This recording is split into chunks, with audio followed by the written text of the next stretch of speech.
आप चुनाव लड़ने जा रहे हैं। हाँ। और क्लबों में आप 6 फीट ऊपर टांगे उठा उठा के नाचते हैं। आपने भारत में ऐसा कौन सा पॉलिटिशियन देखा, ऐसा कौन सा नेता देखा युवाओं में जो इस प्रकार की छवि लेता? मुझे इससे फर्क नहीं पड़ता कि लोग क्या सोचते हैं। पहली बात तो ये, मैं ये जानना चाहता हूँ कि आपके पास में ऐसा क्या यूनिक है जो आपको जनमानस चुनाव के समय वोट दे, एक नेता के रूप में स्वीकार करे, क्योंकि आप लगते हैं एक स्पॉइल्ड ब्रैट की तरह। एमएलए एमपी बनना लोगों का सपना होता है, पूरा जीवन निकल जाता है, वो बनते हैं नहीं बनते, उनका आउटलुक है। मैं एक लीडर के रूप में काम कर रहा हूं। मैंने 18 साल ऐसे ही तो नहीं काट दिए। आज उत्तर प्रदेश में दयाशंकर सिंह, स्वतंत्र देव सिंह, महेंद्र सिंह, दिनेश शर्मा की वर्तमान स्थिति में मेरे आंखों के सामने से एक सिंपल काम करते करते आरएसएस बैकग्राउंड और संगठन के बैकग्राउंड के होने के नाते आज की डेट में वहां पर पहुंचे और मेहनत करके पहुंचे। यूपी पुलिस एक्ट पे क्या रिफॉर्म्स आने चाहिए आपके साथ? भाई कमिश्नरेट सिस्टम है। कमिश्नरेट सिस्टम अंग्रेजों का लाया हुआ था। आज 151 में पुलिस बिना किसी सिस्टम के किसी को भी उठाकर बंद कर सकती है। ये अच्छा भी है और बुरा भी है। मुझ पे यही समिट पर हमला हुआ, मुझे 3 टाके आए। मैंने उस आदमी को, एक आदमी को जो हमला करना है उसको पकड़ के पुलिस को किया। आप बताइए 151 में वो 4 घंटे में छूट के चला गया because of the corrupt system. Arunachal में आपके साथ क्या हुआ? अरुणाचल में, लखनऊ में एक टोको शीतल नाम की एक लेडी थी। वो अरुणाचल प्रदेश से पैदल यात्रा कर रही थी, 20 से 21 लोग। कॉन्फ्रेंट में कुछ ऐसे ही बहस हुई। बहस इस बात की हुई कि जिस कमरे में वो लोग बैठे थे उनके हाथ में देश का झंडा था और देश के झंडे को। दिल्ली में हुए बॉम्ब ब्लास्ट के ऊपर जितने लोग गिरफ्तार हो रहे हैं ये एक ही धर्म, एक ही मजहब से आते हैं। हर मुसलमान आतंकवादी नहीं होता, पर हर आतंकवादी मुसलमान होता है। इस बात को लेकर आपको क्या लगता है? नमस्कार, आज बेलगाम बंदा के इस एपिसोड में मैं लेके आया हूं एक ऐसे व्यक्तित्व को जो समझ पाना बड़ा ही मुश्किल है। कभी राजनीति में, कंट्रोवर्सीज में, अरुणाचल प्रदेश में मुकदमे लगवाए फिरते हैं, तो कभी क्लबों में डांस करते हुए फिरते हैं, कभी बहुत ही सख्ती से शासन प्रशासन सत्ता का विरोध करते फिरते हैं, और कभी किसी नेता के द्वारा दिए गए स्टेटमेंट को जस्टिफाई करते हैं। 3 साल कांग्रेस एनएसयूआई के मेंबर रहे, 10 साल भारतीय जनता पार्टी के युवा मोर्चा में रहे, और 5 साल से शेर सिंह राणा जी की पार्टी में हैं। 18 साल की राजनीति, 2007 से सक्रिय छात्र संघ की राजनीति से शुरुआत करने के बाद आज लखनऊ के जाने माने प्रसिद्ध, विख्यात, कुख्यात, नामी बदनाम, आप जैसे इनको देखना चाहें, बड़े भाई के रोल में नजर आते हैं, क्लब्स में बहुत नजर आते हैं, और अक्सर लोगों की मदद करते हुए नजर आते हैं अपने अनोखे तरीके से। हमारे बीच में मौजूद हैं श्री अखिलेश प्रताप सिंह जी, जो कि इस समय शेर सिंह राणा जी की पार्टी से कार्य कर रहे हैं, और समाज में वो अपना क्या योगदान कर रहे हैं वो उनके ही मुख से सुनेंगे, और ये सिलसिला जारी रहेगा। नमस्कार। जैसे कि आप ईशान भाई ने बताया, तो मैं उसको अपने रिपीट करके उस चीज़ को थोड़ा सा अपने तरीके से इलेबरेट कर देता हूँ। 2007 से मैं जब एनएसयूआई में आया तो लखनऊ में, क्योंकि कांग्रेस की सरकार थी हमारे देश में, और क्योंकि जब आप 12th पास करके राजनीति में एक्टिव होते हो और अगर आपके अंदर कोई गुण और कोई कनेक्टिविटी होती है तो लोग आपको राजनीति में इन्वॉल्व करते हैं। देश के बड़े लीडर्स हमेशा युवाओं को इन्वॉल्व करते हैं।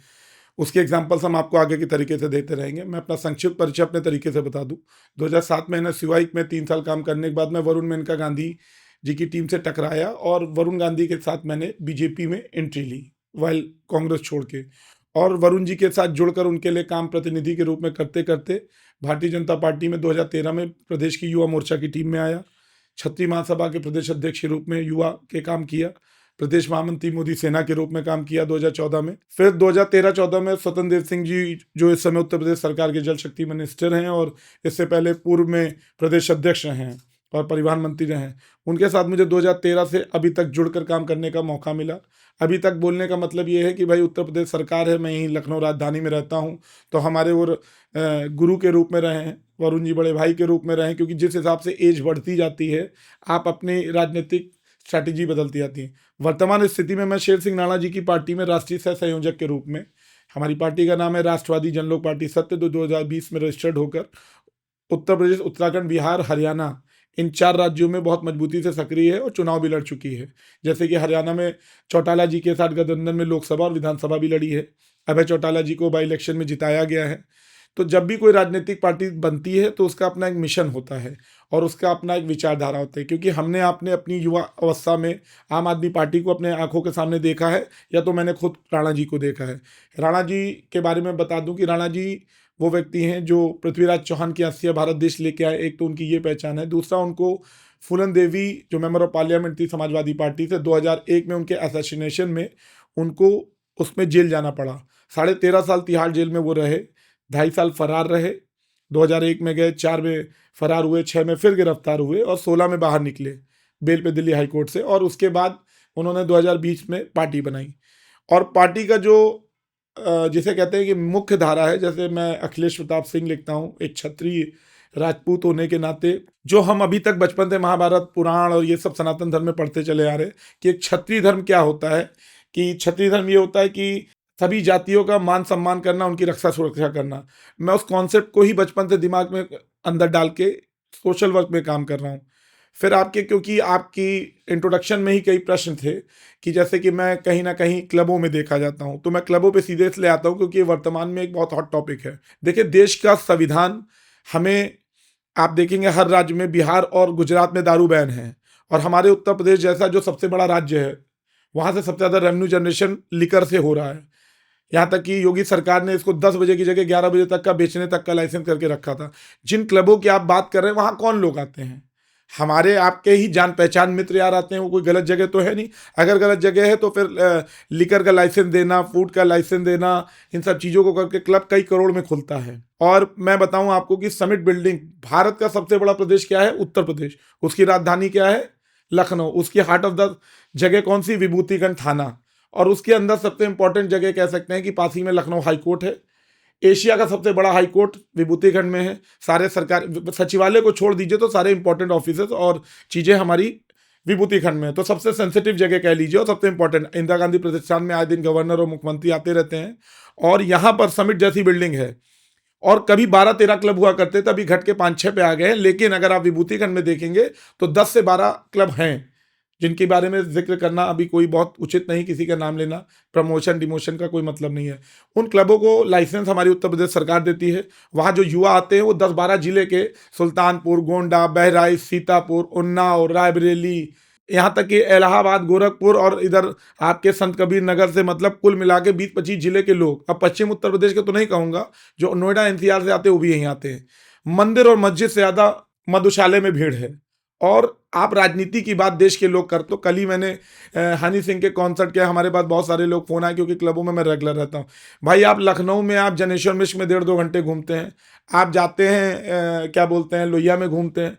मैं इन सब जगहों को अवॉइड करके सोशलाइजिंग के लिए मैं क्लबों में रहता हूँ। 10:30 बजे क्लब में इंटर करता हूँ, और 12 बजे जब समिट के क्लबों की टाइमिंग खत्म हो जाती है तो वहाँ पर उत्तर प्रदेश पुलिस के जो लोग पीएससी लगाकर युवाओं को चाहे तो समझा कर, चाहे तो किसको डांट कर भेज रहे होते हैं, उसी में खड़े होकर थोड़ा सा 10-15 मिनट का योगदान देकर लोगों को निकलवाने में हेल्प करता हूँ। इससे क्या होता है, पुलिस और जनता के बीच का एक संवाद क्रिएटेड रहता है, क्योंकि वर्दी की भी अलग गर्दी है, और कहीं पुलिस वाले बहुत अच्छे हैं तो कहीं बहुत खराब हैं। यही मैं हर प्रोफेशन के लिए कहता हूँ। मैं एक लॉयर भी हूँ, 2015 का मेरा रजिस्ट्रेशन है। 2007 में मैंने Lucknow university affiliated city law college से लॉ कंप्लीट किया। आज मेरी वकालत को भी 10 साल हो चुके हैं। राजनीति को 18वां साल है और वकालत को 10 साल है। पिताजी मेरे 43 साल से लखनऊ हाई कोर्ट में वकालत में हैं, जिनमें वो 20 से 21 साल भारत सरकार के वकील रहे 1998 से। फिर उत्तर प्रदेश में ही इलाहाबाद हाई कोर्ट और लखनऊ हाई कोर्ट के जो बहुत बड़ा मुद्दा है, जो मैं अपने इंटरव्यू के माध्यम तक जुरिडिक्शन का जो मुद्दा है, वो वकीलों का। मैं राजधानी में रहता हूँ, मैं रायबरेली को से बिलोंग करता हूँ, और अगर ऊपर वाले ने चाहा तो 2027 में विधानसभा चुनाव लड़ने में रायबरेली की किसी सीट से जाऊंगा, सीट नहीं डिक्लेयर करूंगा। क्योंकि क्या होता है कि आपके राजनीतिक विरोधी एक्टिवेटेड हो जाता है। वो कहावत है, आजकल बड़ा रील चल रहा है कि चुनाव में जरूर लड़ूंगा चाहे किसी भी परिस्थिति में रहूं। और 2029 में, क्योंकि जब तक अगर आप देश में कुछ अच्छा करना चाहते हैं, युवाओं में राजनीति बदल चुकी है। ये जो बच्चे हमारे आ रहे हैं, 25,000 30,000 कॉन्सर्ट, कल बता रहे हैं कि हनी सिंह के कॉन्सर्ट में कौन लोग हैं, कहाँ से आए, और हमारे एमएलए फ्रॉम सरोजनी नगर उसको जस्टिफाई कर रहे हैं कि नहीं म्यूजिक। मैं उनकी बात का समर्थन करता हूँ। देश की राजनीति बदल रही है, तरीके बदल रहे हैं, कैसे कैसे गाने हैं। जैसे मुझे ये बताइए, आप राजनीति में जाना चाहते हैं, आपने तमाम बातें एक ही बार में कह दी। बिल्कुल, बिल्कुल। प्रश्न बहुत सारे थे, आपने पहले ही उत्तर देना शुरू कर दिया। बिल्कुल, पर बिल्कुल, क्योंकि आपके प्रश्न, आपके इंट्रोडक्शन में ही प्रश्न थे, या तो आप रोक हाँ, रोके, क्योंकि ये फिर डिबेट के रूप में हो लेकिन जाता है। मैं एक अधिवक्ता हूं, ठीक, बिल्कुल, तो बाल की खाल निकालूंगा। बिल्कुल निकालिए। आप चुनाव लड़ने जा रहे हैं हाँ, और क्लबों में आपकी हाइट 6 फुट के करीब होगी हाँ, और आप 6 फुट ऊपर टांगे उठा उठा के नाचते हैं। आपने भारत में ऐसा कौन सा पॉलिटिशियन देखा, ऐसा कौन सा नेता देखा हाँ, युवाओं में जो इस प्रकार की छवि लेता है? और जिन क्षेत्र की आप बात करें, हाँ, वो मेजोरिटी क्षेत्र ग्रामीण क्षेत्र है, ठीक है, शहरी क्षेत्र है नहीं। रायबरेली का अगर आप बात ठीक है। करते हो तो शहर मैं जो इसका है, प्रश्न का जवाब दे देता हूँ मैं बात हो आपको। रही हाँ, तो शहर जो है वो हम्म, छोटा सा ही, मुझे लगता है कि 2-4 किलोमीटर में शहर खत्म हो जा रहा है, बिल्कुल, ग्रामीण क्षेत्र है। ठीक है, तो ग्रामीण क्षेत्र की जनता के सामने अगर आपके ये नृत्य कला के वीडियो जाते हैं, बिल्कुल, आपके इस रूप को देखते हैं, तो वो तो आपके प्रति अलग पर्सपेक्टिव बनाएंगे। ठीक है, युवाओं में हो सकता है कि कहें कि हाँ हम्म, नाचते बढ़िया है, हम्म, लेकिन क्या आपकी लैविश लाइफस्टाइल हम्म, आम जनमानस के हृदय में जगह बना पाएगी? आप जिन बातों को रख रहे हैं कि हम यहाँ पे इतने प्रकार के लोग आते हैं, आपकी स्ट्रैटेजी क्या है, आपका उपदेश क्या है, आपका मैनिफेस्टो क्या है? आप समाज में ऐसा कौन सा सुधार लाना चाहते हैं कि जैसे कि आप जो कृत्य कर रहे हैं उसको जस्टिफाई कर रहे हैं या नहीं कर रहे हैं? मैं अगर ये भी साइड में रख दूं कि जो आपका कृत्य है वो भाई आदमी का नैतिक जीवन है, यदि कोई नृत्य कर रहा है वो कर रहा है, भाई उसका मन, कोई गाड़ी चला के पहाड़ों पे चला जाता है, प्रश्न कंप्लीट करिए तो हाँ, फिर मैं इस कोई पे, कहीं हाँ, चला जाता है। लेकिन मैं ये जानना चाहता हूं कि आपके पास में ऐसा क्या यूनिक है जो आपको जनमानस चुनाव के समय वोट दे, एक नेता के रूप में स्वीकार करे? क्योंकि आप लगते हैं एक स्पॉइल्ड ब्रैट की तरह, एक स्पॉइल्ड ब्रैट की तरह, जो कि जिसको और आपके किसी बहुत चीज सारे से प्रश्न कोई हैं, अगर आप रोकोगे फर्क तो फिर मैं नहीं नॉन पड़ता स्टॉप है। इस पे जवाब जी, दूंगा। बहुत सिंपल सी बात है। पहले तो मैं आपके प्रश्न के जवाब देते हुए सिलसिलेवार तरीके से, क्योंकि क्या होता है, क्योंकि एक तरीके से कह सकते हैं कि हम लोग काइंड ऑफ डिबेट में आते हैं। देखिए, पहले जब आपका प्रश्न था, मुझे इससे फर्क नहीं पड़ता कि लोग क्या सोचते हैं। पहली बात तो ये, एमएलए एमपी बनना लोगों का सपना होता है, पूरा जीवन निकल जाता है, वो बनते हैं नहीं बनते, उनका आउटलुक है। मैं एक लीडर के रूप में काम कर रहा हूँ। मैंने 18 साल ऐसे ही तो नहीं काट दिए। अब पर डे मैं 200-250 लोगों से मिलता हूँ, लोगों की मदद करता हूँ। तो लीडर का काम लोगों की मदद करना है। बहुत सारे लोग चुनाव नहीं लड़ते, एमएलसी बन के आते हैं। आपका पर्पस क्या होना चाहिए? नेशनैलिटी आपके अंदर होनी चाहिए। आपके कई प्रश्न जो हैं वो प्रश्न के साथ प्रश्न जोड़ते हुए हैं कि मेरी clarity, I am not here to justify that I am contesting an election and people should vote me. वो वोट करें ना करें, वो उनका आउटलुक है, वो उनका प्रश्न। हो सकता है आज मैं आपसे कह रहा हूं कि मैं 27 का चुनाव लड़ूंगा, ना लड़ पाऊं। जैसे कि 16 में, जब 17 में मैं 27 साल का, मतलब 2017 में नोटबंदी आ गई, तब मैं एकदम उफान पे था चुनाव लड़ने के लिए। लेकिन उस समय नोटबंदी आने की वजह से फाइनेंशियल रिसोर्सेज, क्योंकि राजनीति में अकेले आप घर की जमीन बेच के चुनाव नहीं लड़ते, राजनीति एक बहुत टफ सफर है। आज उत्तर प्रदेश में दयाशंकर सिंह, स्वतंत्र देव सिंह, महेंद्र सिंह, दिनेश शर्मा, ये उत्तर प्रदेश के मैं 4 नाम आपको दे रहा हूँ। ये वर्तमान स्थिति में मेरे आंखों के सामने से एक सिंपल काम करते करते आरएसएस बैकग्राउंड और संगठन के बैकग्राउंड के होने के नाते आज की डेट में वहां पर पहुंचे और मेहनत करके पहुंचे। अभी मेरी जो एज है और उनकी एज में 20 साल का फर्क है। 50 साल के पहले कोई विधायक मंत्री 95% नहीं बनता है। उत्तर प्रदेश में हर 5 साल में 1 से 2 लोग नए विधायक या 1-2 सांसद नए बन जाए तो बन जाए, क्योंकि वहां पर परिवारवाद का एक अलग काम चल रहा है। मैं बीइंग अ लीडर, एक सोशल एक्टिविस्ट, मेरे ऑर्गेनाइजेशन का नाम है, जिसको मैं आज आपको बता दूं, APS, Akhilesh Pratap Singh. APS for nation and humanity, देश और मानवता। इसमें ना जाति आती है ना धर्म आता है। और जब जाति और धर्म की बात आप नहीं करते हो तो आप सबको एक नजर से देखते हो, लोगों के लिए काम करते हो। दूसरी बात, मुझे कोई वोट दे ग्रामीण, भाई मैं तो लखनऊ से भी चुनाव लड़ सकता हूं, जीतूंगा नहीं, लड़ना एक अलग है। अब हमारे शेर सिंह राणा जी ने पार्टी बनाई, पार्टी बनाने के बाद अभी हमने 10 सीटें वहां ली, कहीं हमें 3000 वोट मिला, कहीं 4000 वोट मिला, कहीं 2000 वोट मिला। हम लड़े ना, हमारा वोट बैंक तो क्रिएटेड है। लड़ना जरूरी है, अपने मुद्दों पे बात करना जरूरी है, अपनी बात कहना जरूरी है। और जिन क्लबों की आप बात कर रहे हैं, मैं उसको बार बार जस्टिफाई इसलिए करता हूं कि भाई क्लब में पहले आप ये जस्टिफाई कराइए, क्या माय लॉर्ड लिकर नहीं लेते हैं, कि शहर का डीएम लिकर नहीं लेता है, कि आर्मी वाले लिकर नहीं लेते। ये एक देश की, भाई आदिकाल समय से दारू बिक रही है, ठीक है, और दारू पे देश की राजनीति चल रही है। और कौन जस्टिफाई करेगा? Character and image, these are two thing. जब कोई आपका कुछ नहीं बिगाड़ पाता तो आपकी इमेज खराब करने की कोशिश करता। मैं कोई यहाँ पर ठेकेदारी करने नहीं आया हूँ कि कोई मुझे सर्टिफिकेट देगा और सारी चीज़ें। मैं समाज के लिए काम कर रहा हूँ और बहुत ही खुशी के साथ कह सकता हूँ कि रात में मान लीजिए अगर आपको नींद आती है, आप दूसरों की रील देखें, इससे अच्छा मैं रील बनाता हूँ, पर डे मेरी 15-20 हज़ार व्यूअरशिप है। तो मैं ये मानता हूं कि चलो ठीक है, कल को कभी मैं चुनाव लड़ता हूं तो अगर मुझे 15-20 हज़ार आदमी पर डे देख रहा है तो मैं ये बिल्कुल कह सकता हूं कि मेरी एज के कितने युवा हैं जो क्लबों को छोड़िए। आप ये मुझे बताइए 10 बजे के बाद लखनऊ में करने को क्या है? हमारे देश का युवा रात के 2 बजे तक क्लबों के बाहर, कोई थाने जा रहा है, कोई अस्पताल पहुंचा, किसी गाड़ी लड़ जा रही है। सोशल वर्क करने के अपने क्राइटेरिया हैं। सत्ता सरकारें आ जाती हैं, केवल एमएलए बन गए हैं कुछ सिस्टमैटिक काम के लिए, एमएलए, एमपी, लोकल लेवल पे पार्षद, जिला पंचायत सदस्य, ब्लॉक प्रमुख, और ये तो राजनीति। एक लाइन में आप बात समझो, इंडिया नीड रिफॉर्मेशंस, पॉलिटिकल रिफॉर्मेशंस, लॉ रिफॉर्मेशंस, आपके क्या नाम है जो पुलिस के एक्ट में बदलाव आने। तो भाई बहुत सारी बातें ऐसी हैं। अब क्योंकि मेरे अंदर चीजें भरी हुई हैं इसीलिए नॉन स्टॉप मैं बोल रहा हूँ, कोई स्क्रिप्टेड तो है नहीं। आपके प्रश्न वाजिब हैं और उसके मेरे साथ जवाब भी क्लियर हैं। क्या रिफॉर्मेशन आने चाहिए, पहले पॉलिटिकल बताइए। पॉलिटिकल में आप ऐसे ही समझ लीजिए कि चुनाव आयोग बना हुआ है, 60 से 65% वोटिंग नहीं क्रॉस कर पा रहे हैं। देश में करोड़ों लोगों को लोग फ्री का राशन देकर काम कर रहे हैं। जिस तरीके से आज वोट चोरी का इल्जाम इंडिया गठबंधन एनडीए पे लगा रही है, आप समझ लीजिए बाहर की कंट्रीज में, यूएस जैसे कंट्रीज में आपका जो ईवीएम पे क्वेश्चन उठने लगे हैं और उस पर एक अलग सी डिबेट चलती है। देश में साल के 12 महीने चुनाव होते रहते हैं। देश के में आधे से ज़्यादा युवा बर्बाद हो रहा है केवल चुनाव की प्रक्रिया में। अगर वन नेशन वन चुनाव की जो बात कहते हैं करते हैं तो कर क्यों नहीं पाए? 10 साल से आपको सत्ता मिली थी, आप हिंदू राष्ट्र की बात करने को वोट मांग के आए थे, आपको तीसरी टर्म है, इस बार तो आपकी बैसाखी पे एनडीए सरकार चल रही है। तो देश के, मैंने जब राजनीति शुरू की थी तो उतनी समझ नहीं थी, लेकिन आज करते करते जब एक हाफ पारी अपनी जिंदगी की जी चुके तो हमें समझ में आ गया है कि for change you have to be changed, और आपको हर जगह रहना पड़ेगा। अंडर कवर लोग, इंटेलिजेंस, आईबी, रॉ, इतनी बड़ी बड़ी एजेंसीज हैं। मैं तो, पुलिस वाले मुझसे मिलते हैं, हंसी मजाक में लोग मुझसे पूछते हैं कि भैया आप यहाँ क्या कर रहे हैं? मैंने कहा सर मैं अगर यहाँ पर हूँ तो आप यहाँ क्या कर रहे हैं? भाई हर आदमी आता वही है। मैं चलो घर बैठ जाता हूं, मेरे घर बैठने से क्या सोसाइटी बदल जाएगी? लेकिन मैं अपना रोल प्ले करता हूं।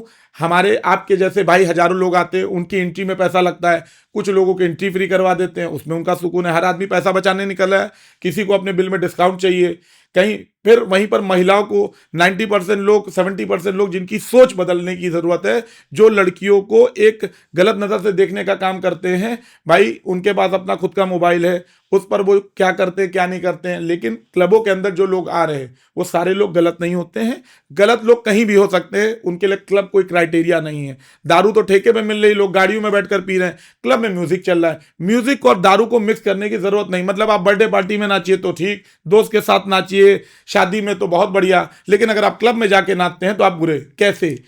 जुम्बा में करिए तो आप जिम का पार्ट कहते हैं। तो मेरा ये पॉइंट जेन्युइन है और इसमें मैं हर जगह डिबेट करता हूं, और प्रश्न भले आपका मेरे से है, मैंने आपको जवाब दिया। 90% 95% लोग पास इसका जवाब नहीं होता। Police act, UP police act पे क्या रिफॉर्म्स आने चाहिए आपके हिसाब से? भाई कमिश्नरेट सिस्टम है, आप उठाकर जब आप अपनी हिस्ट्री आज़ादी के बाद से लेके आइए, कई ऐसे लोग जिन्होंने, क्रांतिकारियों ने, नाम मेंशन करेंगे तो बहुत डिटेलिंग पे चले जाएगा, बहुत लोगों ने कहा था कि कमिश्नरेट सिस्टम अंग्रेजों का लाया हुआ था। आज 151 में पुलिस बिना किसी सिस्टम के किसी को भी उठाकर बंद कर सकती है। ये अच्छा भी है और बुरा भी है। अच्छा तब है जब अधिकारी अच्छा हो और सिचुएशन अच्छी हो, और बुरा तब है कि अगर उसी का दुरुपयोग हो रहा है तो बिना जाने समझे अच्छे अच्छे वकील, अच्छे अच्छे घरों के लड़के, अच्छे अच्छे घरों के बच्चे उठा लिए जाते हैं, और क्योंकि उनको एक्सपोजर नहीं होता है। India need reformation, India need activism. Activist, आज की डेट में हम लोग एनजीओ खोलकर पैसा बाहर की कंट्री से ला के और पैसा लोग बनाने में लगे। जिसको देखे वो पैसे की बात करता है, ना कोई काम की बात करता है, ना कोई पॉलिटिक्स की बात करता है। पॉलिटिक्स को घृणा की तरह से देखा जाता है और जाना भी सभी लोग चाहते हैं। भाई हर आदमी, अरे नेतागिरी कर रहे हो, नेता बन रहे हो, तो भाई, और कुर्ता पैजामा, मेरा कुछ साल पहले बहुत कंट्रोवर्शियल जवाब था कि कुर्ता पैजामा पहनना नेता बनने की कोई उपाधि नहीं है। कुर्ता पैजामा लोग शादी ब्याह में भी पहनते हैं। मेरा कहना था कि हर फॉर्च्यूनर से चलने वाला रंगबाज नहीं होता, हर रिवॉल्वर पिस्टल लगाने वाला दबंग नहीं होता, और हर कुर्ता पैजामा पहनने वाला नेता नहीं होता है। तो इसमें कोई भी बात गलत नहीं है। पिस्टल रखते हैं आप? पिस्टल नहीं रखते, रिवॉल्वर रखते हैं, अपनी सुरक्षा के लिए, लाइसेंस के लिए रखते हैं। और ये आज की डेट में उत्तर प्रदेश सरकार में बहुत मुश्किल से मिलता है। चलानी पड़ी? कई बार ऐसी सिचुएशन लगी कि हमें चलानी पड़ सकती है। मुझ पे यहीं समिट पर हमला हुआ, मुझे 3 टाँके आए और मुझ पे एक हमला हुआ। हमला क्या कारण था क्या नहीं था, 308 का मुकदमा इसी विभूतिगंज थाने में चल रहा है। और जिन बच्चों ने इस पे किया था, मैंने उस आदमी को, एक आदमी को जो हमला करने है उसको पकड़ के पुलिस को किया। आप बताइए 151 में वो 4 घंटे में छूट के चला गया because of the corrupt system. बड़े अधिकारी ने इसकी मतलब इसकी निंदा की कि नहीं अखिलेश गलत हुआ, बट ठीक है कोई बात नहीं, कुछ साल तक वो नहीं निकले। तो हमारे सिस्टम में बहुत सारे लूप होल है। अपराधी यहीं घूमा करता है पुलिस के आसपास और पुलिस की सेटिंग से वो आराम से बेल लेके चला जाता है और चीजें कर लेता है।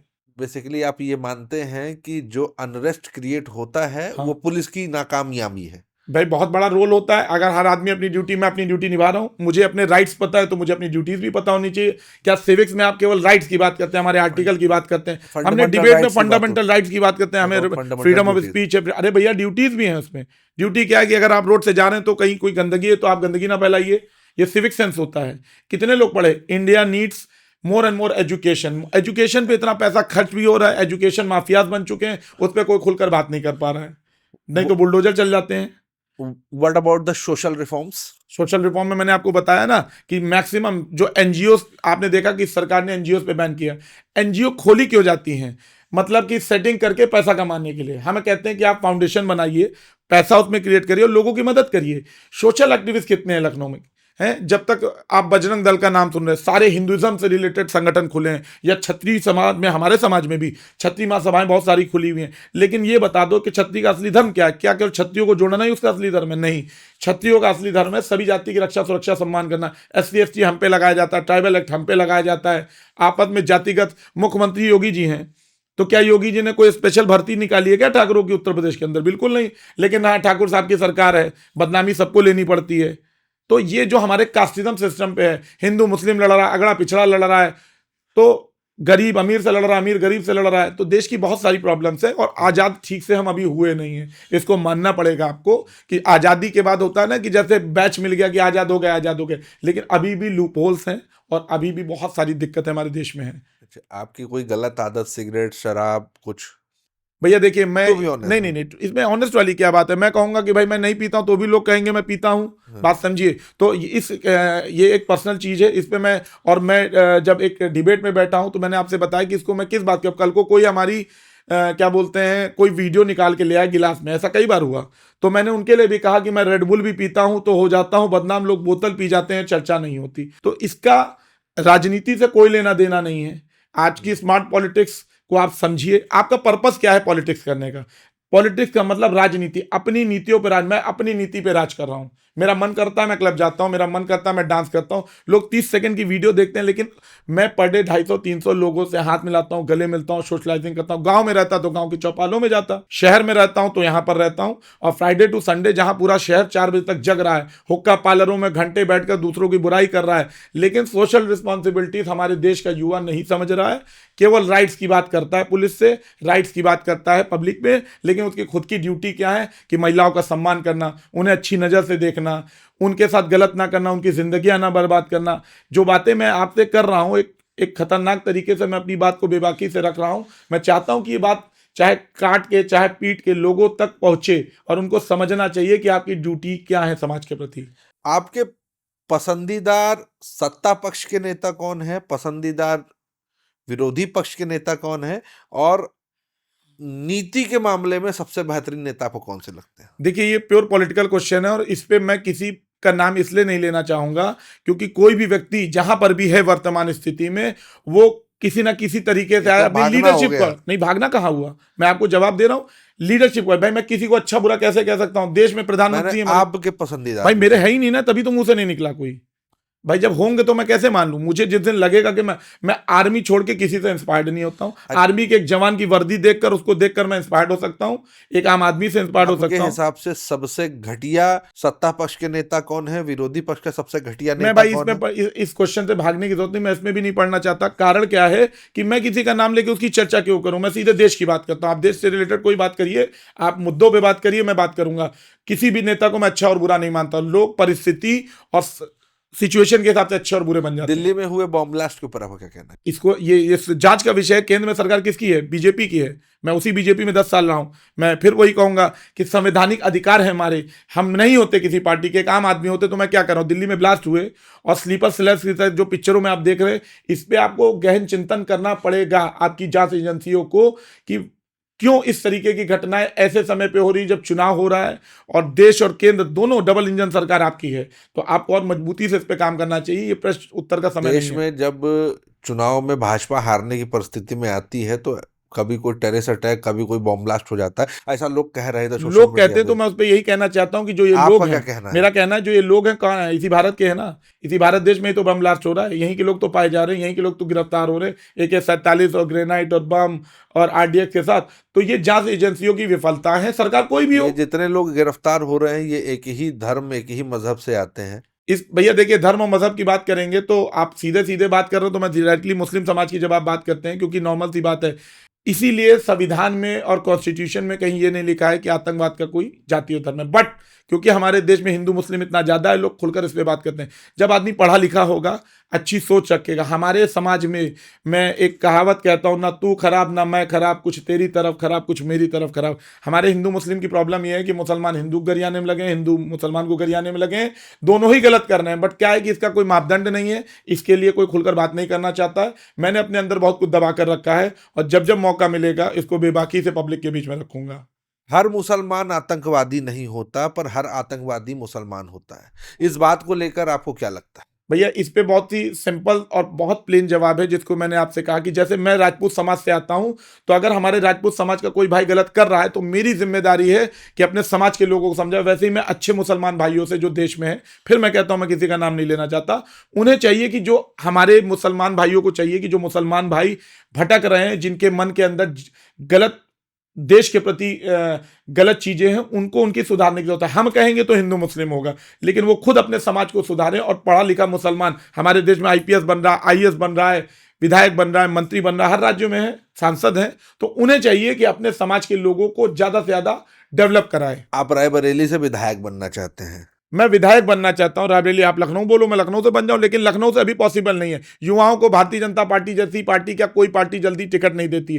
तो मैं एक तरीके से शेर सिंह राणा की पार्टी से चुनाव की तैयारी करूंगा। रायबरेली से अगर आप विधायक बन गए, बिल्कुल।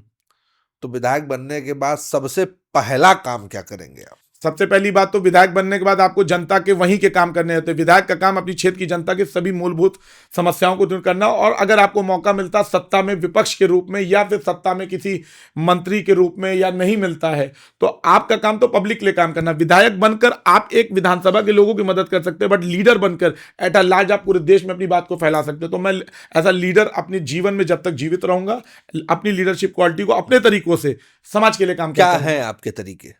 तरीके मैंने आपको बता दिया। समाज के तरीके बहुत सिंपल है। आपके लिए नेशनलिटी के लिए कोई मापदंड नहीं है। रायबरेली भाई उत्तर प्रदेश में 5 साल में चुनाव है, तो अगर मैं 27 चुनाव नहीं लड़ूंगा तो मैं 29 का लोकसभा चुनाव लड़ लूंगा। बगल में फतेहपुर आती है, मैं प्लान कर सकता हूं। ये एक स्ट्रैटेजी है कि यहां से लड़ेंगे कि वहां से नहीं भी लड़े तो हमारा काम करना नहीं बंद होगा। राजनीति का मैं मतलब वही तो पूछना चाह रहा हूं कि आप लड़ना चाहते हैं, भैया, आप आज चुनाव आप लड़ना मुझसे चाहते हैं 2025 के एंड में पूछ रहे हैं। मैंने आपसे बता तो दिया कि संभावित है। मैं यह पूछना चाहता हूं कि अगर आप बन गए, हाँ तो बनने के बाद ऐसा क्या कार्य करेंगे कि आपको लोग दोबारा चुने? भैया, ये बहुत लंबा प्रश्न आपने पूछ लिया है। आप मुझसे कह जब मैं समय चुना बहुत है।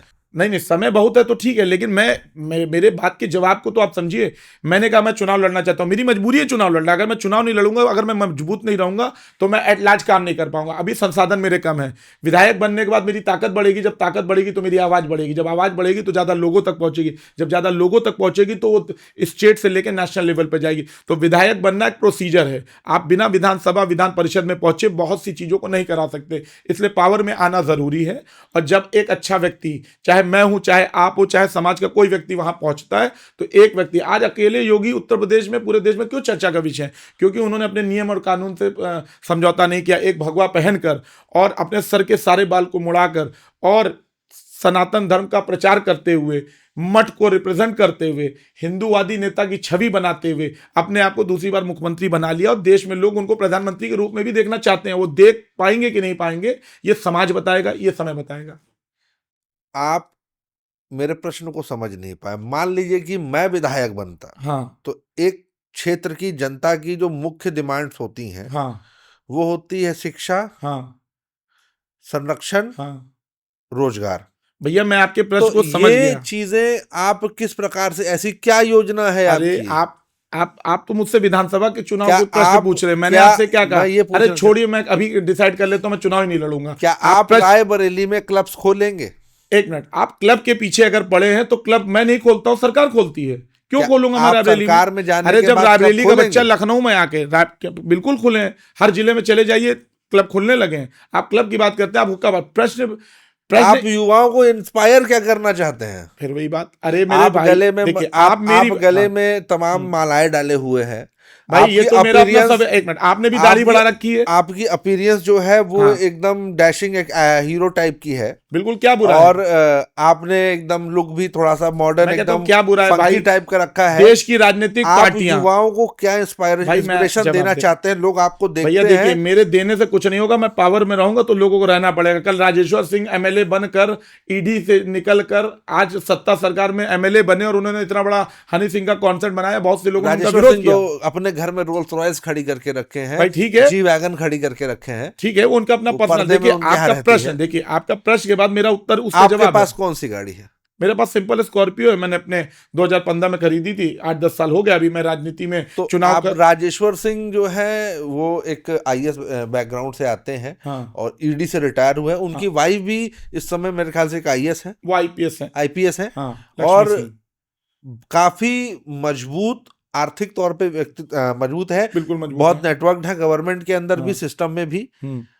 आप उनसे अपना कंपैरिजन कैसे कर सकते हैं जिस आदमी के घर में रोल्स रॉयस और जी वैगन जैसी आपके गाड़ियां खड़ी प्रश्न हैं, ही देखिए, जब आप खड़ी हुई है? जब आपके प्रश्न आ जाते हैं तो उसके बाद जो उत्तर होता है वही उसका उत्तर होता है। उत्तर पे तो फिर वो डिबेट हो गई। अगर आपको मेरा जवाब नहीं पसंद आएगा तो वो तो डिबेट मान ली जाएगी। भाई मैंने आपको बता दिया, मुझे क्या मतलब उनके घर में क्या गाड़ी खड़ी रहती है। आज वो विधायक कब बने, किस उम्र में बने, मेरी आप बात समझिए। 50 साल की बाद आदमी विधायक मतलब आईएएस आईपीएस बनता है। अभी एक एडीजे साहब हिमाचल से, जेपी सिंह जी है, मैं उनको जानता था, लखनऊ में पासपोर्ट कमिश्नर थे।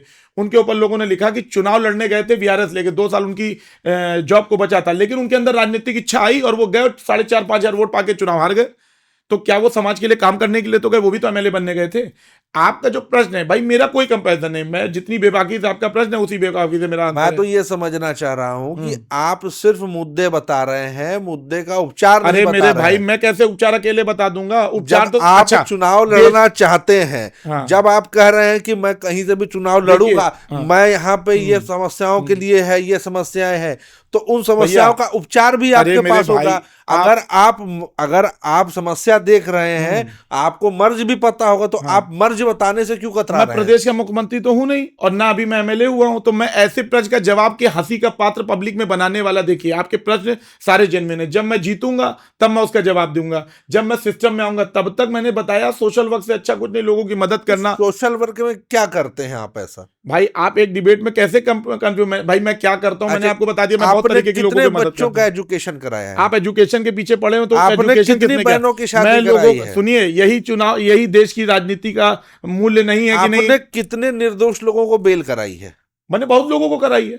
कुछ बताइए नहीं, कितनी? क्यों किसी की डिटेलिंग करना, किसी की पर्सनल कितनी लाइफ को कराई कैसे है? करना, कितनी कितनी क्या कराई? होती? कब से देखिए कराई है? देखिए ईशान जी, आपको मैं एक बात बता दूं, ये डिबेट नहीं चल रही है, आपके प्रश्न है, मेरे जवाब हैं। नहीं, और मैं नहीं, प्रश्न हाँ पूछूंगा, मैंने आपसे पहले भाई, बोला था कि आई आप विल बी चार, ब्रूटल। अरे तो ब्रूटल रहिए, बिल्कुल रहिए ब्रूटल, मैं कहाँ मना कर रहा हूं, मैं भी तो ब्रूटली आपको जवाब दे रहा हूं। आप क्वेश्चन के पीछे पड़े हैं, आप क्लब के पीछे पड़े हैं, आप कह रहे हैं कि मैंने क्या किया। भाई मैंने क्या किया वो मेरा समाज जानता है, मेरे लोग जानते हैं। मैंने आपको रिप्रेजेंटेशन ये दिया कि भाई चुनाव लड़ना एक प्रक्रिया है, और चुनाव में जब हम लड़ेंगे, जब लड़ेंगे जीतेंगे तो उस पर जवाब देंगे। वर्तमान स्थिति में मैंने आपको सिस्टम, मैं देश के बारे में बात कर रहा हूं, इसीलिए मैं आपको कह दूं, मैं बहुत लिमिटेड इंटरव्यूज में रहा हूं, इसलिए क्योंकि क्या है, प्रश्न पूछना भी अपने आप में बहुत बड़ा कला है।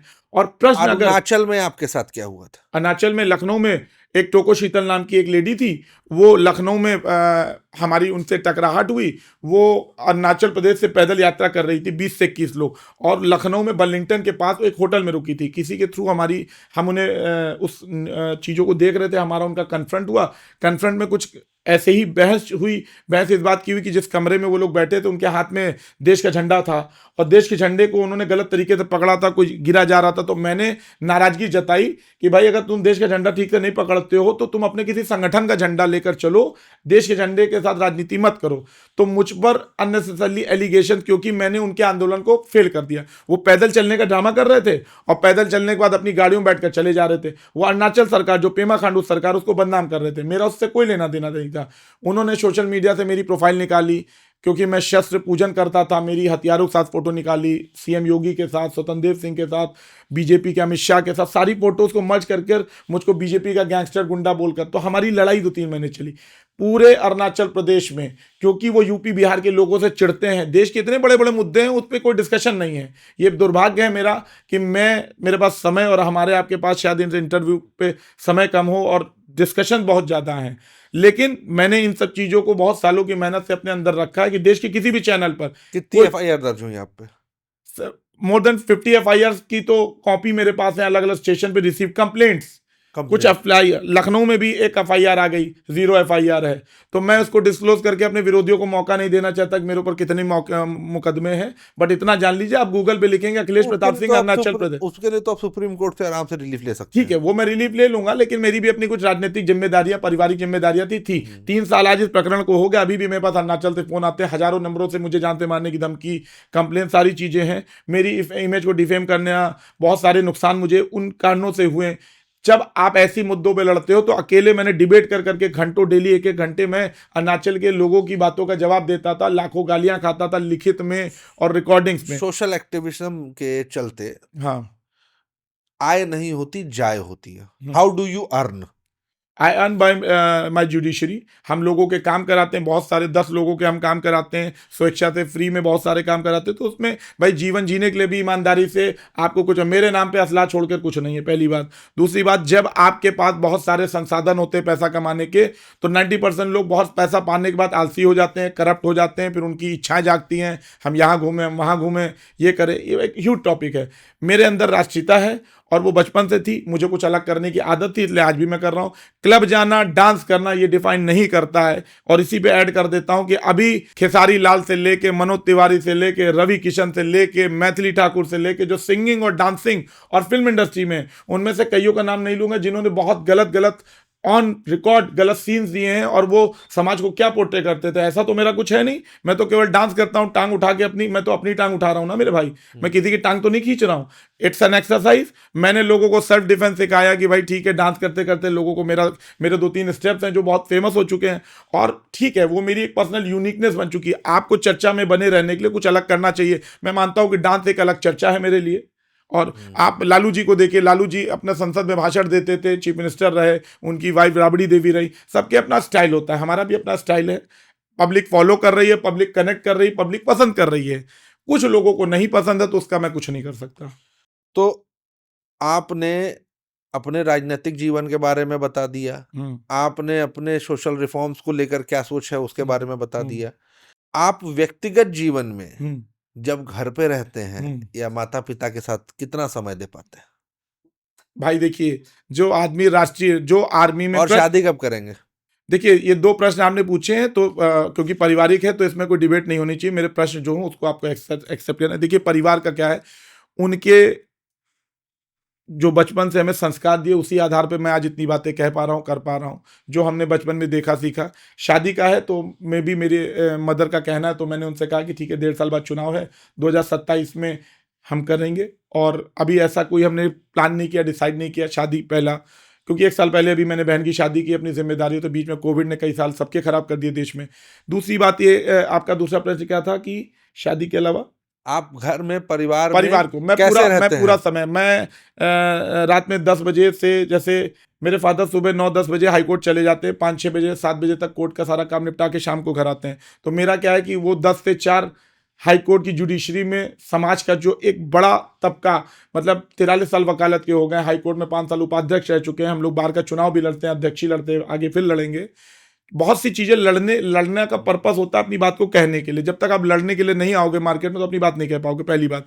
दूसरी बात यह है कि हम अपने माँ बाप को समय जो सामाजिक कार्यों से फ्री होते हैं, तो नॉर्मल सी बात है, कभी पिताजी के साथ बैठकर खाना खा लेते हैं, कभी मदर के साथ बैठकर बातचीत कर लेते हैं। तो ये एक कहते हैं, बहुत से लोग तो माँ बाप के आसपास भी नहीं रह पाते। मैं तो बहुत लकी हूँ कि लखनऊ शहर में रहता हूँ और राजधानी पे अपना कंट्रोल बनाए रखता हूँ और बना के रखूंगा। और जनता आपके पास होनी चाहिए, जिसके पास जनता है उसी को लोग पूछते हैं। कितनी जनता है आपके पास? देखिए, इसका तो कोई माकला नहीं, लोग करोड़ों की बातें करते हैं, बट ऑन रिकॉर्ड मैं आपको बता दूं, जैसे फेसबुक जैसी जगह पर आज तो इंस्टाग्राम पे फॉलोइंग शिप चलती है। मेरे इंस्टाग्राम पे मेरे को एक महीने में 30 दिन में 5.5 से 6 लाख लोग व्यूज करते हैं। पर डे मुझे 15-20 हज़ार आदमी व्यू करता है। इंस्टाग्राम, फेसबुक हो गया, फिर व्हाट्सएप पे आते हैं। किसी स्टेटस को मैं डालता हूँ, ऑन एन एवरेज 4-5 स्टेटस डालता हूँ तो 4-5 हज़ार लोग स्टेटस देखते हैं। और हर चीज का सबूत मार्केट में रखना पड़ता है, क्योंकि यहाँ पर तो आप बम भी गिराते हो तो भारत में लोग सबूत मानते हैं। तो we are not here to justify anyone, but क्योंकि ये प्रश्न पर्सनल है। फेसबुक में 5,000 लोग मित्र होते हैं और बाकी फॉलोवर होते हैं। तो मेरा जो मेन अकाउंट है उसमें 5,000 प्लस 13,000, ऐसे 4 अकाउंट, तो 5-5-5-5-20 तो ये हो गए। और 13, 7, 8, 50 से 60 हज़ार आदमी मेरे से केवल फेसबुक पे जुड़ा हुआ है, ठीक है। और इंस्टाग्राम पे 10-20 हज़ार आदमी जुड़ा है। तो आप समझ सकते हैं कि एक विधानसभा में जितने आपको वोट मिलते हैं या मिलने चाहिए, इतने में ही हार जीत होती, उतना आदमी मुझसे कनेक्टेड है। लखनऊ में कई लाख की आबादी है और अब मुझे कितना आदमी जानता मैं तो नहीं जानता, बट हाँ, हमारे मोबाइल पे 10,000 नंबर हैं। तो कहने का मतलब यही आपको मल्टीप्लाई करता है देश की राजनीति में आने के लिए। राजनीति के बिना तो भैया पत्ता नहीं हिलता देश में। तो घूम फिर के राजनीति की तो बात आती है, करनी है, पड़ेगी, जरूरी है। आपके जीवन की सबसे बड़ी गलती क्या रही? मैं हर दिन कुछ ना कुछ नया सीखता हूँ, हर दिन कुछ ना कुछ नहीं। जीवन की सबसे बड़ी गलती जिसको आप मानते हैं कि गलती है? मैं गलती मान ही नहीं रहा भाई। गलती दूसरे, भाई क्यों मानूं मैं गलती? बहुत बेबाकी भाई। गलती आपने पूछा कौन आपको पसंद, मुझे कोई नहीं पसंद है। मैंने आपको बताया मुझे आर्मी पसंद है। मेरा मन था, बात आती, मेरा मन था मुझे आर्मी में जाना चाहिए था, बट मेरे माँ बाप को लगा कि इकलौता लड़का है, मम्मी ने कहा तो मैं नहीं। लेकिन मैं आज भी बता दूं, अभी मेरे पास एज है टेरिटोरियल आर्मी के लिए, मैंने पता किया है कि उसकी एज का क्राइटेरिया क्या है। हाँ, तो मैं टेरिटोरियल आर्मी में जाना, ये मेरी इकलौती इच्छा धरती पर है। वरना एमएलए एमपी बनना इच्छा नहीं है, लेकिन अगर बनूंगा तो कोई मनाही नहीं है। बनूंगा तो कुछ बेहतर और बेटर ही करूंगा। युवाओं को क्या संदेश आप अपनी तरफ से देना चाहते हैं, ऐसा कि वो इस प्रेजेंट पॉलिटिकल सिनेरियो, सोशल जो सीन बनता जा रहा है, सोसाइटी एक इडियोसिटी की ओर खिरती चली जा रही है, हम लोग कहीं ना कहीं अलग अलग, जैसे होता है ना, चीज़ों में घसीट दिया जाता है, हमारे माइंडसेट को डाइवर्ट किया जाता है, जो आज से पहले नहीं होता था। उत्तर प्रदेश के एक सीन था कि जब डायलॉग मारा जाता था कि जिस ओर जवानी चलती है उस ओर जमाना चलता है। आजकल जवानी जो है वो सिर्फ सोशल मीडिया पर टकर टकर चलती है, ग्राउंड पे नहीं चलती। तो उस चीज को रिवाइव करने के लिए आप युवाओं को ऐसा क्या संदेश देना चाहते हैं? देखिए, युवाओं के लिए ही मेरा संदेश है, और जितनी बातें मैंने अभी तक की हैं वो युवाओं से रिलेटेड थी। क्लियर संदेश ये है कि युवाओं को जाति धर्म के ऊपर उठकर सोचना चाहिए, क्योंकि वो युवा होते हैं, वो युवा पीढ़ी कहलाते हैं। पढ़ाई लिखाई अच्छी करनी चाहिए, जाति धर्म के ऊपर सोचना चाहिए, नेशनलिटी मेंटेन रखनी चाहिए, दूसरों का सम्मान करना चाहिए, और जिस भी फील्ड में वो जाना चाहिए बेहतरीन तरीके से उसमें आगे बढ़कर सामाजिक सुरक्षा। मैं फिर आपसे बताता हूं कि जाति धर्म से जब आप ऊपर उठेंगे तभी आप नेशनलिटी कर पाएंगे। अगर आप हिंदू मुस्लिम में रह जाएंगे, अगले पिछड़े में रह जाएंगे, SC ST और ट्राइबल एक्ट में रह जाएंगे, तो केवल आप सेल्फिश हो जाएंगे। और सबसे बड़ी है, ताकत कमाइए, चाहे शारीरिक हो, चाहे मानसिक हो, और चाहे फाइनेंशियल हो। पैसे से बड़ा मैं पावर को मानता हूं। अगर पावर है तो पैसा है, लेकिन आप 99% लोगों को दिन भर पैसे पैसे पे बात करते देखते हैं कि पैसा है तो पावर है, पैसे से हम ये खरीद लेंगे, पैसे को हम पुलिस खरीद लेंगे, पैसे से हम ये कर लेंगे। लेकिन जब वो फंसते हैं तो पैसा काम नहीं आता है। बिना सोए आप जग नहीं सकते, बिना खाए आप रह नहीं सकते। सूरज है तो चंद्रमा है, दिन है तो रात है, हेड है तो टेल है, शाम है तो सुबह है। कुल मिला के हर चीज के दो पहलू हैं। अच्छे लोग हैं तो बुरे हैं, देवते तो दानव भी हैं। तो मेरी बातें युवाओं के लिए बस इतना है, एनर्जेटिक रहिए, अपनी एनर्जी को सही जगह लगाइए, सोशल रिस्पॉन्सिबिलिटीज को अपनाइए। एक लौता सबसे इंपॉर्टेंट है कि केवल अपने राइट्स की दुहाई मत दीजिए, कुछ अपनी जिम्मेदारियों को भी निभाइए, माँ बाप के प्रति, समाज के प्रति, देश के प्रति। अच्छा, एक चीज बताइए, आखिरी प्रश्न है, कब तक नाचेंगे? जीवन भर नाचेंगे, नाचना क्या बुरा है। भगवान शिव ने नृत्य किया, भगवान श्री कृष्ण ने नृत्य किया, और हमने फिर आपसे बताया कि मेरी कही हुई जितनी भी बातें हैं उसको जस्टिफिकेशन देश के प्रधानमंत्री से लेकर देश के रक्षा मंत्री से लेकर प्रदेश के मुख्यमंत्री तक सबको इस चीज का जस्टिफिकेशन है, देश की पॉलिटिक्स बदल गई। मेरा जैसा युवा राजनीति में 18 साल देने के बाद, मैं क्लब तो 3 साल से जान रहा हूं भाई, 10 साल पहले क्लब के प्रचलन ज्यादा नहीं था। अब जब जनता ही वहां जा रही है, एक नेता को, एक लीडर को पब्लिक के बीच में रहना तो कहाँ जाए। मैंने आपसे फिर कहा था शुरू में, मंदिर और मस्जिद से ज्यादा मधुशाला में भीड़ है, और ना वहां कोई जाते हैं ना वहां कोई धर्म है। युवा पीढ़ी आती है, बढ़िया डांस करती है। मुझे डांस करना, मेरी फिटनेस मेंटेन है, मैं एनर्जी फील करता हूँ, मेरा वेट लॉस रहता है, मेरी स्मार्टनेस मेंटेन रहती है, लोगों की जेलसी भी मेंटेन होती है उसमें। भाई नाचना एक कला है, जैसे गाना एक कला है, जैसे मैं बोल रहा हूँ बोलना भी एक कला है। मेरे बोलने से बहुत बवाल हुए हैं आने वाले पास्ट कुछ सालों में, इसलिए मैंने बोलना कम कर भाजपा रखा क्यों है। छोड़ी? भारतीय जनता पार्टी ऐसे छोड़ी क्योंकि भारतीय जनता पार्टी इतनी बड़ी पार्टी है, इतना बड़ा संगठन है। मुझे शेर सिंह राणा के विचार अच्छे लगे, शेर सिंह राणा के साथ काम करने से मुझे देश के कई राज्यों में जाने का मौका मिला और कुछ नया करने को मौका मिला, कुछ नया अपनाना। बड़ी कंपनी में जीएम बनने से अच्छा है अपनी कंपनी में डायरेक्टर रहो। तो ये बताइए कि जिस पार्टी में अभी आप हैं, आरजेपी सत्य, जी, उसकी क्या विचारधारा है? मैंने उसकी सभी 36 बिरादरियों को साथ लेकर चलना, अपना घर अपना कौन सी झंडा। 36 बिरादरी है? भाई 36 बिरादरियों का नाम, अब 36 बिरादरियों में बहुत सारी आते तो आप डिफाइन में आ जाएंगे। कई बार ये खोज चुका हूं कि देखिए आप 36 खोज चुके, बिरादरियों के बारे में देखिए यदि देखिए हम देखिए, चलते इस हैं पे हम कभी और तो टिप, भारत में 6000 से ऊपर तो देखिए फिर सवर्ण की ही भैया जातियां देखिए हैं। देखिए, तो आप फिर वही बात, मैंने 36 जाति और धर्म सब मैंने बोल दिया। देखिए आप इसको लिमिटेड क्यों कर रहे हैं? एक पॉलिटिकल पार्टी का काम देश के लिए काम करना है। आप बताइए समाजवादी पार्टी किस पार्टी के लिए काम, एमवाई फैक्टर के लिए जानी जाती है, इस समय पीडीए की बातें कर रही है। तो जब शेर सिंह राणा जैसा व्यक्ति जो जेल से निकलने के बाद अपने घर पे बैठ सकता था, बड़ी बड़ी पार्टियां उसको टिकट दे सकती थी, तो उन्होंने क्या किया, समाज के लिए झंडा, अपना घर अपना झंडा। हम अपना भी हक लेंगे क्योंकि हमारे क्षत्रिय भाई राजपूत बेस पार्टी है, तो राजपूत है तो इसका मतलब थोड़ी ना कि ब्राह्मण नहीं देगा, कायस नहीं देगा, मुस्लिम नहीं देगा। मुस्लिम राजपूत हमारे देश में एक बहुत बड़ा तबका है जो कन्वर्ट होकर मुसलमान बना, जो आज भी पश्चिम उत्तर प्रदेश और बहुत से अन्य जगहों पर मुस्लिम राजपूत कहलाता है। और हमारे देश की राजनीति इतनी गंदी है कि हमें हिंदू मुस्लिम के साथ साथ ठाकुरों को मुसलमानों से भिड़ा कर रखने का काम किया। भाई मुगल्स के समय पर यही दो कौम थी, मार्शल कौम थी, जो लड़ाई लड़ती थी। जब ये आपस में लड़ेंगी तो देश के लिए क्या योगदान करेंगी? तो देश के अंदर ये जो जहर है, इसको कम करने के लिए बहुत से हमारे आपके युवाओं को आगे आना पड़ेगा। युवा ही, जिस कहते हैं ना कि जिस देश, जो आपने अभी शुरुआत में, और जवानी चलती है उस और जमाना चलता है। तो मेरे को नहीं लगता कि आप देश का दुर्भाग्य देखिए, मोदी, योगी और राहुल गांधी से नीचे आ ही नहीं पा रहे हैं। ब्रजभूषण और बड़े बड़े नए युवा कहाँ हैं हमारे? वो बेचारे रील बनाने में परेशान है। मैं भी रील बनाता हूं, मैं हर दिन रील बनाता हूं 2 से 3, जो मैं करता हूं उसके लिए मुझे कुछ कंटेंट नहीं है, जेन्युइन कंटेंट भी होना चाहिए। लेकिन लोग गाड़ियों की रील्स बना रहे हैं। ओरिजिनली अगर वो गाड़ियों से हट जाए तो उन्हें कोई पूछे ना। उनको लीडर बनना है अगर, तो जमीन पर उतर कर पब्लिक के बीच में रहना चाहिए। आज मैं उत्तर प्रदेश के अंदर और लखनऊ के इतिहास अंदर, में आपके सबसे पसंदीदा पात्र कौन है? किसमें? इतिहास में। भाई इतिहास में बहुत सारे लोग हैं, महाराणा प्रताप है, राणा सांगा है। जब इतिहास आप पढ़ने जाओगे, जितने महाराणा प्रताप की कोई एक विशेष बात जो आपको देखिए, मैं कभी डिटेलिंग पे नहीं जाता, कभी भी इतिहास के साथ इतनी डिटेलिंग पे जब आप जाओगे तो वर्ड टू वर्ड होता है। पर्पस आपने पूछा कि आपके कौन आइडियोलॉजी, क्या विशेषता रही महाराणा प्रताप की? उन्होंने, भाई वो क्यों जाने जाते हैं, उन्होंने आज उनकी चर्चा क्यों है? संघर्ष के साथ साथ उन्होंने अपने आप को, जैसे कहते हैं ना, पुष्पा पिक्चर की तरह झुकने नहीं दिया, रुकने नहीं दिया, और कम से कम क्या बोलते हैं, घास की रोटी खाई लेकिन किसी के सामने घुटने नहीं टेरे। आज की डेट में हमारे हिस्ट्री के साथ, आखिरी बात को साथ मैं अपनी बात को कंप्लीट भी करूंगा, कि हमारे भारत के युवाओं को देश की सभी जाति धर्म को गलत इतिहास पढ़ाया जा रहा है, जो पढ़ाना चाहिए। जो कई 20 युद्ध जीतता उसको नहीं बताया जाता, जो 21वां हारता उसकी चर्चा कर दी जाती है। तो हमें अपने हिस्ट्री को भी रिफॉर्म करना पड़ेगा कि हमारे बच्चे क्या पढ़ रहे हैं, उन्हें अच्छा, हमें जो हमारे इतिहास के, हमारे 550 रियासतें, एग्जैक्ट वर्ड्स पे नहीं आता हूँ, रियासतें थी तब देश का संविधान, लैंड ऑब्लिशन, हमारा योगदान, मैं राजपूत समाज से हूँ, मेरी जिम्मेदारी है। भगवान राम भी हमारे कुल में पैदा हुए थे और जिसकी देश की राजनीति में इसकी बहुत बड़ी चर्चा हुई। तो हमें इन सब चीज़ों की ज़रूरत है, इन बदलाव की ज़रूरत है। आज हमारे बीच में उस व्यक्तित्व को हमने लाया जिनको लेके लोग बहुत सारी अटकनें लगाते थे। मैं भी कभी कभी कुछ ना कुछ हल्के फुल्के मजाक कर लिया करता था, और जिस प्रकार से, जिस ऊर्जा से हमें उत्तर मिला है, मुझे लगता है कि बहुत लोगों को उनके प्रश्नों के उत्तर मिल चुके हैं।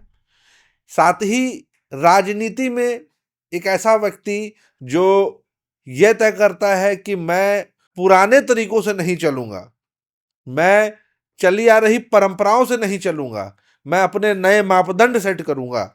उसको भले शुरुआत में लोग आउटकास्ट की तरह देखें, बट समय के साथ वो स्वीकार भी होता है, सराहा भी जाता है, आगे बढ़ाया भी जाता है और उस जैसे बहुत लोग आते भी हैं। इसी के साथ बेलगाम बंदा के इस एपिसोड को हम खत्म करते हैं। बहुत बहुत धन्यवाद बहुत अखिलेश बहुत भैया धन्यवाद आपका हमारे ईशान बीच भाई। में आने के लिए। नहीं बहुत बहुत और धन्यवाद आपके क्वेश्चंस के लिए। बेहतरीन रहा आपके साथ में। मैं ब्रूटल होना चाह रहा था और मैं नहीं थोड़ा बहुत हुआ अच्छी भी, बात है, मैं खुद बोल रहा देखिए बट आपने खुद ही सारे प्रश्नों को पहले उत्तर दे दिए और मैं पर्पस समाज को संदेश देना था, यही आपके दिखाना हमारे चाहता माध्यम हूं था। कि समाज में ऐसे भी लोग हैं जो जो हिडन होके जो अंदर ही इतनी अंदर आग लगी हुई है और काम कर भयंकर रहे हैं। तरीके से इतनी ऊर्जावान होके समाज के लिए कार्य कर रहे हैं और आपको लग रहा है वो मजे ले रहे हैं, लेकिन मजे के साथ साथ वो कहीं ना कहीं लोगों को बचा भी रहे हैं। बिल्कुल। सभी को आज के एपिसोड का बहुत बहुत धन्यवाद आपका बहुत बहुत आने का। धन्यवाद।